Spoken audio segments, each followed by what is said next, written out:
Come up here because the light's better. Oh, okay, that'll work. Because I gotta put them on for us. Good evening, ladies and gentlemen. Good evening. I've been with Theory for like, what, 5 years? Yeah. 5.5 years, something like that. And it all started from prison. I picked up writing when I got locked up in 1998. I did 18 years in prison, okay? When I first got locked up, my life was over. I was 42 years old when I got locked up. And I felt that I was never going to see the outside again in life. Okay? And I used to tell everybody, the fat lady song is over. I'm not going home. I'm going to die in prison. And you know, actually I did try to commit suicide. They had me on suicide watch. You know, it took me 5.5 years to fight my case. And every time I would come back from court, I was in Westchester County Jail for an hour. Every time I went to court and I came back, I was thinking of ways to commit suicide. Because I'm like, I gotta give up. I can't do this. My healing process when I went to Bedford in 2003, I was scared to death because I heard so many stories about prison and what happens and stuff. So when I got off that bus, I was like, oh my God, they're gonna get me, you know. So I picked up writing, and I'm gonna read. This is one that I did in 2006. And it's called How Long, okay? I was just sitting there one day, and I had all these questions in my mind, and I'm like, damn, nobody can answer these questions. So I just started writing it down, and I sent it to the Beat Within magazine out in California, which they was following my case from 1998. Well, anyway, this is How Long. It says, how long will we be victims? How long will we be scared? How long will we give up the fight? How long will we keep being abused? How long will we continue to let our children be victims of abuse? How long will we as women and mothers keep being prisoners in our own home? How long will it take for us? How long would it take us to stand up for our rights? How long will we keep being victims of the system? How long would it take before we take back our lives from our builders? How long will it take not to keep hiding or being ashamed? Y'all gotta excuse me, I am nervous, okay? You got this. And then it goes on and says, how long will it take for us to speak out against our abusers? How long will we keep living a nightmare from hell? How long will it take to get it together and stand up for one another? How long will it take us to stand up and stop the violence against women and children? How long will it take us to realize that we don't deserve to be physically, mentally, sexually abused, and neither do our children? How long will it take us to realize that we should be treated like queens? Tell me, how long will it take? This is one, I always had these questions.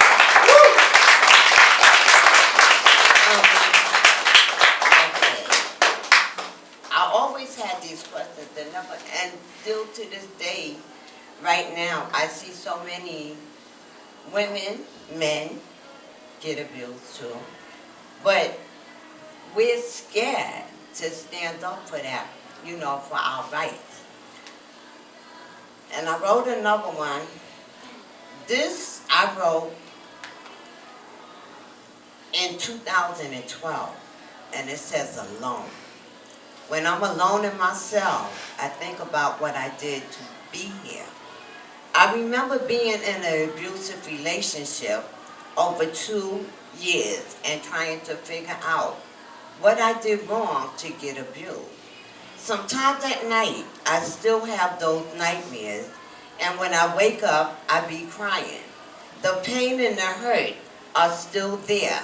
Even though it's been 14 years since my crime happened, I still struggle each day to move on with my life. I ask God to forgive me for what I've done and keep me strong so that I won't just give up on my life. I think about the pain I caused my family and his. And not only did I take a life to save mine, I also took him away from his daughter when she was only 12 years old. I only wish that I could undo what I've done and ask his family to please forgive me, but I can't. While I was going through my abuse, I was also, give me a second, y'all, bear with me. I was also dealing with the fact that my son was locked up for 25 to life for a crime he didn't do.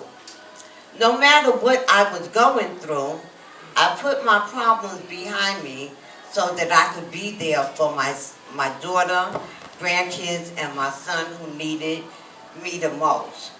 Then on October 29th, I got a phone call saying that my son committed suicide. I knew that it was a lie because the officers had beat my son up and they hung him. And they also tried to tell me at first that it was his heart. But I knew that was a lie because there was nothing wrong with his heart. I never got a chance to really mourn my son's death because 2 months later, I got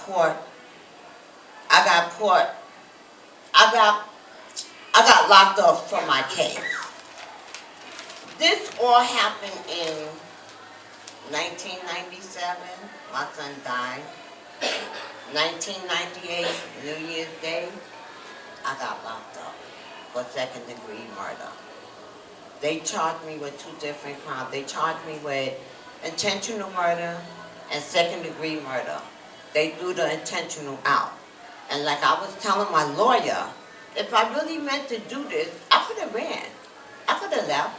Yes, they could have brought me in, but they wouldn't have been able to hold me because I lived there. You're going to find my fingerprints. Why, if I meant to do that, why did I pick up the phone and call 911? But none of that helped. And this one I wrote on 8/3/2004. The time was 8:55 a.m. And this is called My Life Struggles. My life struggles through my abuse. My life became a long journey and a long struggle each day to wake up to another day of abuse. My life began to become a destruction, danger each day.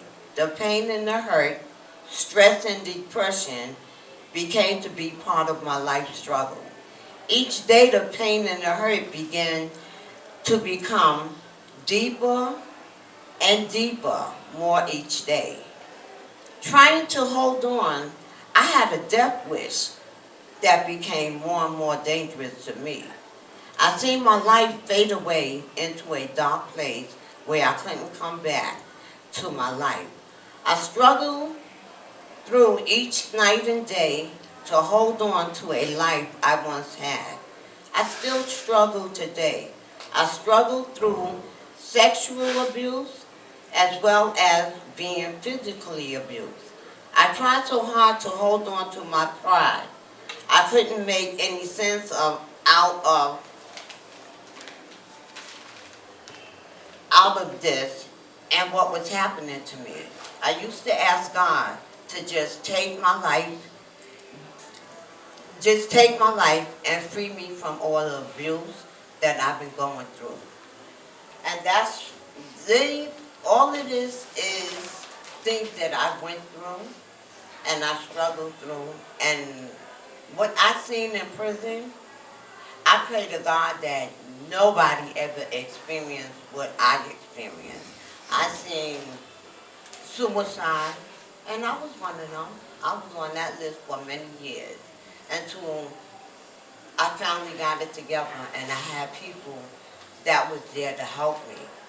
And then that's when I realized I still have a lot to live for. And I fought. Thank you.